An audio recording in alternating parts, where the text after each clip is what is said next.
Alright, we're out here. We just crossed Broadwell Dry Lake, and that's James coming up behind me here.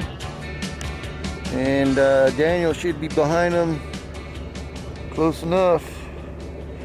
We're headed to the desert Megaphone. Out that way about 10 miles.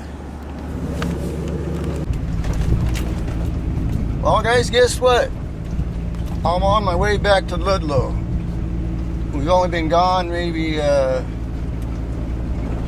might have done 10 miles, 12 miles.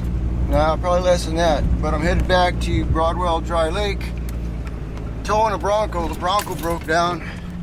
His looks like the bearing or something went out in the alternator and froze up.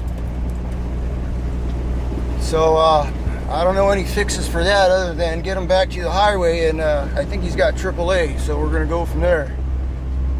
I think I'm gonna leave him there, and Daniel is waiting for me, wanted to wait back there on the side of the road, on the side of the trail, so it's alright. These guys are getting dusted out behind me though.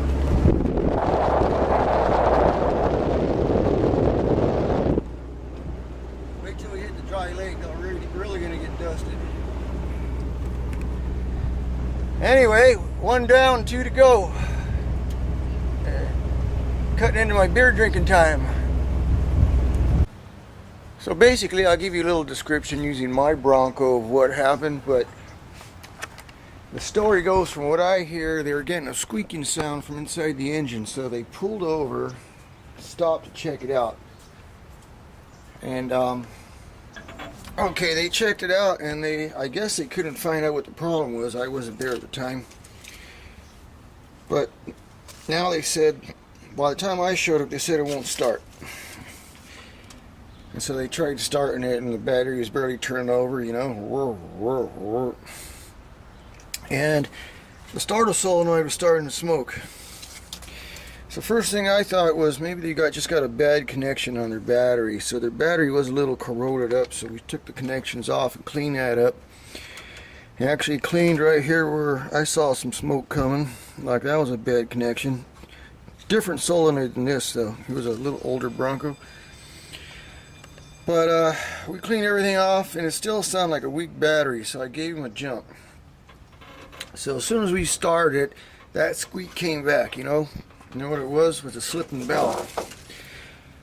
So I noticed right away, I told him, hey, shut it off. Everything's turning down here except for the alternator. The alternator wasn't turning. That's probably why it was so hard to start. So first thing to check out is check out the alternator. So we took the tension off the belts here, popped the belt off, and this thing, I could only get like a quarter turn on it. So something had broken there. I don't know how to fix that. I had no idea other than replacing the alternator. So I towed him back to Ludlow, and hopefully he was able to find a part. There's not a whole lot. There's not a whole lot there in Ludlow, you know. There's not a whole lot there in Ludlow, but at least there was a gas station there and some kind of services where you get on the cell phone. I think he had AAA, so they could either hopefully get to Barstow and get a alternator,